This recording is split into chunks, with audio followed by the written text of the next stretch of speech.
नमस्कार साथियों, कैसे हो सभी लोग। उम्मीद करता हूँ काफ़ी अच्छी स्थिति में आप सभी लोग होंगे।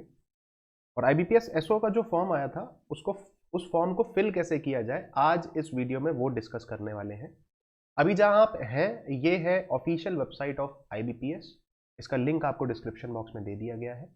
और जो पहला ही लिंक ये स्क्रॉल कर रहा है आपके सामने, click here to apply for common recruitment process, इस पे आप जब क्लिक करेंगे तो सीधे इनके फॉर्म वाले पेज पे पहुंच जाएंगे। और यहाँ पे आप देख सकते हैं click here for new registration, ये लिख के आ रहा है।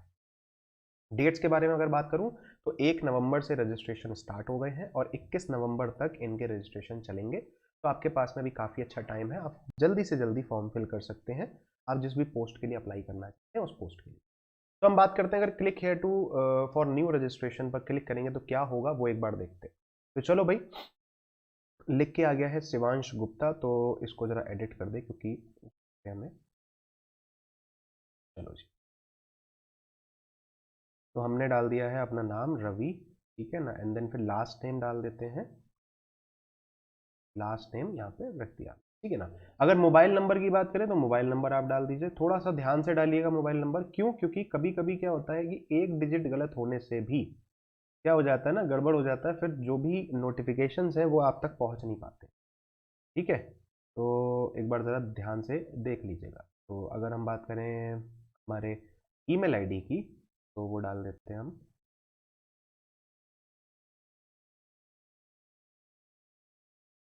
ठीक है। चलो भाई, इसके बाद कैप्चा डालना है, तो कैप्चा फिल कर दीजिए 6GPGT, सही है। और फिर सेव नेक्स्ट कर दीजिए।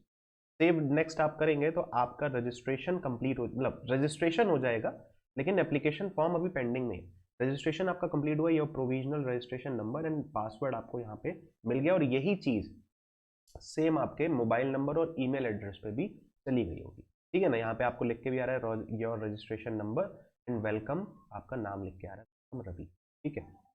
अब आपसे बोला गया है कि स्कैन करके आपको फोटो और सिग्नेचर अपने अपलोड करने हैं। तो स्कैंड फोटो और स्कैंड सिग्नेचर आप अपने पास पहले से ही रखिएगा। उनके साइज को एक बार आप देख लीजिएगा, यहाँ पे आपको लिख के भी आ रहा है guidelines for scanning a photograph and signature. तो अगर आप इसको रीड आउट करोगे तो फोटो में जो साइज होना चाहिए वो 20 से 50 केबी का होना चाहिए, ठीक है। और सिग्नेचर में जो साइज होना चाहिए वो 10 से 20 केबी का होना चाहिए, ठीक है। इसके बाद left thumb and handwritten declaration के बारे में भी इन्होंने बताया है कि नीचे होगा, आई थिंक, नहीं ऊपर ही है, ठीक है। तो यहाँ पे देखो सिग्नेचर का बोला है 10 से 20 के बी, और 20 से 50 के बी बोला है इन्होंने थंब इम्प्रेशन का, और डिक्लेरेशन के बारे में बोला है 50 से 100 के बी, ठीक। तो ये साइजेस थोड़ा सा देख लीजिएगा तो आपको कोई दिक्कत नहीं है। अब हम बात करें अगर सिग्नेचर की, तो सिग्नेचर अपलोड कर लीजिए और यहाँ पे फिर चेक बॉक्स पे इनको टिक कर देना है, फिर नेक्स्ट कर, ठीक है। अच्छा, अब बात करते हैं पोस्ट, कौन सी पोस्ट के लिए आप अप्लाई कर रहे हैं। 6 अलग अलग पोस्ट है। फॉर एन एग्जाम्पल आप आईटी ऑफिसर के लिए अप्लाई कर रहे हैं तो आईटी ऑफिसर डाल दीजिए। और अगर आप लॉ ऑफिसर के लिए अप्लाई कर रहे हैं तो लॉ ऑफिसर, तो वो आप चूज कर लीजिएगा आप जिस भी कैटेगरी के। जनरल है तो जनरल, बाकी अगर कोई कैटेगरी है तो कोई कैटेगरी सेलेक्ट कर सकते हैं। इसके बाद जो भी आपके यहाँ पे चीज़ें हैं वो आप एक बार देख के यस करना या नो करना है उसको एक बार देखिएगा। वो आप अपने हिसाब से ही देख सकते हैं, तो उसको कोई बताएगा नहीं, वो आप अपने हिसाब से देखिएगा कि आप एक सर्विसमैन है या नहीं है, रिलीजन आपका क्या है, ठीक है ना। वो सारी चीज़ें आपको ही देखनी है, ओके। गवर्नमेंट बैंक में आप हैं या नहीं है, ठीक है। हैव यू अप्लाइड या अपीयर्ड फॉर स्पेशल, मतलब एसओ के लिए क्या आपने पहले कभी अप्लाई किया है। देखो यार, अप्लाई करने में बहुत डाउट्स आता है कि यहाँ पे हम अप्लाई में यस करें या नो करें। तो एक बात समझ लो, अगर आपने पहले कभी फॉर्म भरा था लेकिन आपने मेंस एग्जाम नहीं दिया है, इसका ध्यान से समझना। अगर आपने मेंस एग्जाम कभी नहीं दिया है एसओ का, तो आप नो करिएगा। आपने फॉर्म भरा है, प्री किया दिया है, प्री नहीं क्लियर हुआ ना, प्री दिया लेकिन क्लियर नहीं हुआ, 1 नंबर से 2 नंबर से, कितने नंबर से आपका रहा हो, 1 बार रहा हो, 2 बार, 3 बार, 4 बार, वो कोई मैटर नहीं। अगर आपने मेंस नहीं दिया है कभी तो आपने अप्लाई नहीं किया है। अगर आपने मेंस दिया है तो अप्लाई किया है, चाहे आपका मेंस क्लियर हुआ हो या ना हुआ हो। अगर मेंस दिया है तभी आपका वो जो अटेम्प्ट है वो काउंट होता है, वरना नहीं होता, ठीक है। आगे बढ़ते हैं। ओके, इंडियन है या अदर्स हैं वो आप सेलेक्ट कर लीजिएगा, कौन से स्टेट्स हैं वो आप सेलेक्ट कर लीजिए। ठीक, अपना स्टेट सेलेक्ट कर लिया। एंड देन फिर आपको प्रीलिम्स एंड मेंस के लिए आपको सेंटर डालना है, तो सेंटर डाल दीजिए। ठीक, आपने सेंटर डाल दिए। एंड देन फिर आई इंटेंड टू, ठीक है, तो एक आईडी आपको फिर यहाँ पे देनी होगी, तो आप कोई भी आईडी दे दीजिए। फॉर एन एग्जाम्पल हम दे देते हैं आधार दे देते हैं। ठीक है, अब आधार का हमसे आधार नंबर मांगेगा। ठीक है, तो मैं अपने ड्रॉर में से आधार निकाल लेता हूँ। ठीक, एंड देन फिर आधार नंबर डाल दिया जाएगा। चलो भाई, तो आधार है हमारा। ओके, इसके बाद जैसे ही आपने आधार डाला, आधार नंबर, आपसे फिर कुछ पर्सनल डिटेल्स मांग रहे हैं, तो आप अपनी पर्सनल डिटेल्स डाल दीजिए। ठीक है, आप अपना यहाँ पे डेट ऑफ बर्थ पूरा सेलेक्ट कर लीजिए, 27 साल के आप हुए, मेल, आधार कार्ड नंबर। अच्छा जी, तो यहाँ पे स्टार नहीं लिखा हुआ है ना, तो अगर आप नहीं भी डालोगे तो कोई दिक्कत नहीं है, स्टार मार्क नहीं है ना, तो यहाँ पे अगर आपका पैन कार्ड या आधार कार्ड आप नहीं डालना चाहते हो तो कोई दिक्कत नहीं, मत डालिए। ठीक है, okay. Do you have twins? No, twins का जेंडर नहीं, नेम नहीं, मैरिटल स्टेटस अनमैरिड, पापा का नाम, तो पापा का नाम डाल दीजिए।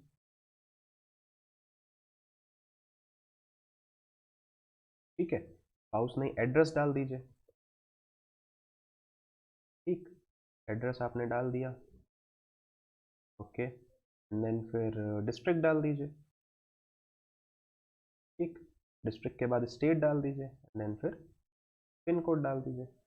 ठीक है, एंड देन फिर सेम एज करस्पॉन्डेंस अगर करना चाहे तो सेम एज करस्पॉन्डेंस कर दीजिए, वरना फिर आपका अगर करस्पॉन्डेंस एड्रेस और परमानेंट एड्रेस अलग अलग है तो वो आप कर सकते हैं। ठीक है, इसके बाद आगे बढ़ते हैं जीएसटी। तो कुछ भी क्योंकि हमारा तो दोनों एड्रेस सेम है तो आप यहाँ पे कुछ भी सेलेक्ट कर सकते हैं। वैलिडेट कर लीजिए, वेरीफाइड सक्सेसफुली हो गया है। एंड देन फिर हम प्रोसीड कर जाएंगे सेव एंड नेक्स्ट पे। यहाँ पे आपसे मांगा जाएगा आपका ग्रेजुएशन का डिटेल, तो are you a graduate? Yes, अगर आप नहीं है तो फिर ध्यान रखिएगा कि आपको अगर इसके लिए अप्लाई करना है तो ग्रेजुएट होना ज़रूरी है। ठीक है, तो ग्रेजुएशन में आपने क्या ग्रेजुएशन किया? अब देखो, मैंने आईटी ऑफिसर के लिए अप्लाई किया था, तो उससे रिलेटेड मुझे चूज़ करना है। हालांकि यहाँ पे सब आ रहा है, आर्ट से भी आ रहा है, लॉ भी आ गया, मैनेजमेंट भी आ गया, मैंने इंजीनियरिंग करा है तो इंजीनियरिंग करा मैंने। Duration of a course 4 years, in years डालना है तो 4 ईयर्स मैंने यहाँ पे लिख दिया। डेट ऑफ पासिंग, तो डेट ऑफ पासिंग हम डाल देंगे। ठीक है, अच्छा जी, एंड देन फिर सॉरी, मार्क्स हमारे कितने आए हैं? तो 62% मार्क्स आए हैं, एंड देन फिर फर्स्ट क्लास हो गए। पोस्ट ग्रेजुएशन करा है तो ठीक है, नहीं करा है तो कोई दिक्कत नहीं, आगे बढ़ जाइए। अच्छा, हैव यू पास्ड, ये वाला सर्टिफिकेशन है, नो कर दीजिए। पास अगर है तो ठीक है, नहीं है तो नहीं। प्रेजेंटली वर्किंग, नो, अगर है तो यस कर दीजिएगा। अच्छा जी, यहाँ पे क्या लिखा है कि क्या आपके पास मतलब आपका कोई फाइन या कन्विक्शन या ऐसा कुछ, मतलब कोई केस वेस तो नहीं चल रहा है? तो यस है तो यस, नो है तो नो।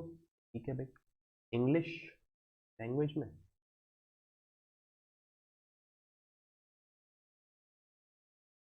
हिंदी। ठीक है, एंड वैलिडेट योर डिटेल्स। तो यहाँ पे क्या लिख के आया? अच्छा चलो देख लेते हैं। क्या लिख के आया? Please select graduation. ग्रेजुएशन हमने सेलेक्ट करी थी। कहाँ पे एरर हुआ है एक बार जरा देख लेते। Please select stream, computer science. अच्छा, ओके, हमने इंजीनियरिंग डाला है तो इंजीनियरिंग में भी हमें इसके बाद आईटी सेलेक्ट कर लेना होगा।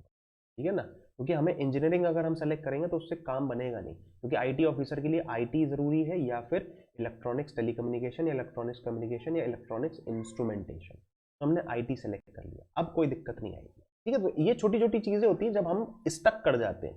तो ये जैसे हम यहाँ पे स्टक हुए, अब देखो वेरीफाइड सक्सेसफुली हो गया, तो कभी कभी बीच बीच में स्टक हो जाते हैं, तो आपको वही स्ट्रीम चूज करनी है जिस स्ट्रीम के आपने पढ़ाई करी है। इंजीनियरिंग मत सेलेक्ट करना जैसे हमने करा था। ठीक है, अच्छा, अब यहाँ पे आपको सेलेक्ट करना है बैंक्स, तो सेलेक्ट कर लीजिए भाई, यूनियन ने तो दी है, बैंक ऑफ बड़ौदा कर दीजिए। अब ये प्रेफरेंस आप अपना सेलेक्ट कर सकते हो।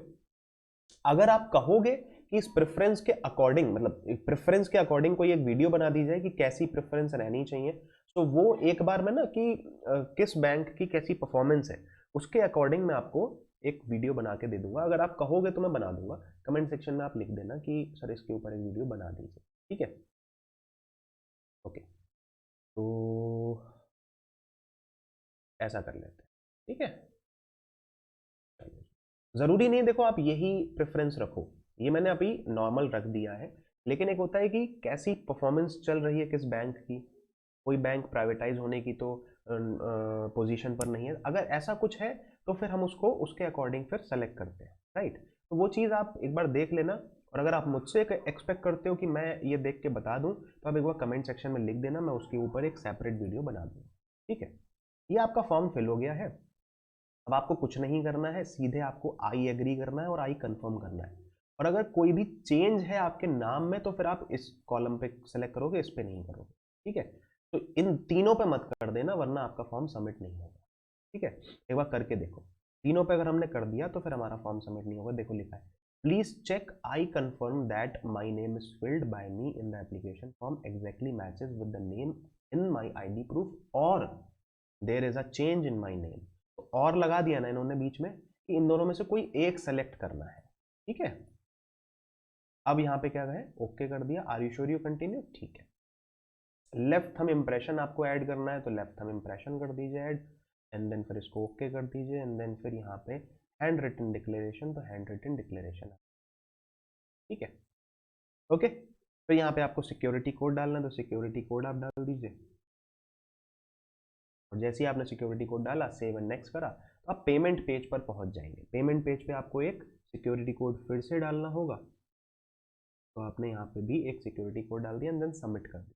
जैसे ही आप सबमिट करेंगे सीधे आप पेमेंट पेज पर पहुंच जाएंगे, और जब आप पेमेंट पेज पर पहुंचेंगे तो आप अपने डिटेल्स फिल करके पेमेंट कर सकते हैं, credit card, debit card, internet banking, wallet cash card, QR code या UPI। तो मोस्टली लोग UPI से करना पसंद करेंगे, और UPI से आप करने के लिए इस तरह से प्रोसीड करके क्लिक हेयर टू स्कैन करोगे ना, तो ये स्कैन QR कोड का ऑप्शन आ जाएगा, आप डायरेक्टली स्कैन करेंगे QR कोड, तो 1 मिनट में, 1 मिनट में भी नहीं, 20-30 सेकेंड्स में आपका पेमेंट कंप्लीट हो जाएगा। तो इस तरीके से आपको फॉर्म फिल करना है। 850 हमने जनरल कैटेगरी भरा था इसलिए आया, अगर हमारी SC ST कैटेगरी होती तो 175 रुपीज़ हमें पे करना। क्लियर है, चलो भाई। तो कोई भी अगर डाउट है इस वीडियो से रिलेटेड कि मतलब बीच में किसी स्टेप में आपको कोई डाउट आए तो आप एक बार कमेंट सेक्शन में लिख दीजिएगा, मैं आपको बता दूंगा। और अगर प्रेफरेंस से रिलेटेड आप कुछ पूछना चाहते हैं तो वो भी आप मेरे से पूछ लेना, वो भी बता दूंगा। उम्मीद करता हूँ ये वीडियो पसंद आया होगा, मैंने कोशिश तो यही करी कि एक एक पॉइंट आपको बता सकूं, क्लियर कर सकूं, ठीक है। बाकी अगर कोई डाउट रहता है तो आप पूछ सकते हो कमेंट सेक्शन में। बाकी मिलेंगे नेक्स्ट वीडियो में with the next new update. Till then thank you so much, bye bye, take care. और IBPS SO का डिटेल नोटिफिकेशन का वीडियो भी हम बना चुके हैं, तो अगर अभी तक वो नहीं देखा प्लीज़ जाके उसे भी देख लेना, ठीक है। चैनल को सब्सक्राइब कर लेना, वीडियो को लाइक और शेयर कर देना। बाय बाय, टेक केयर, ख्याल रखिएगा।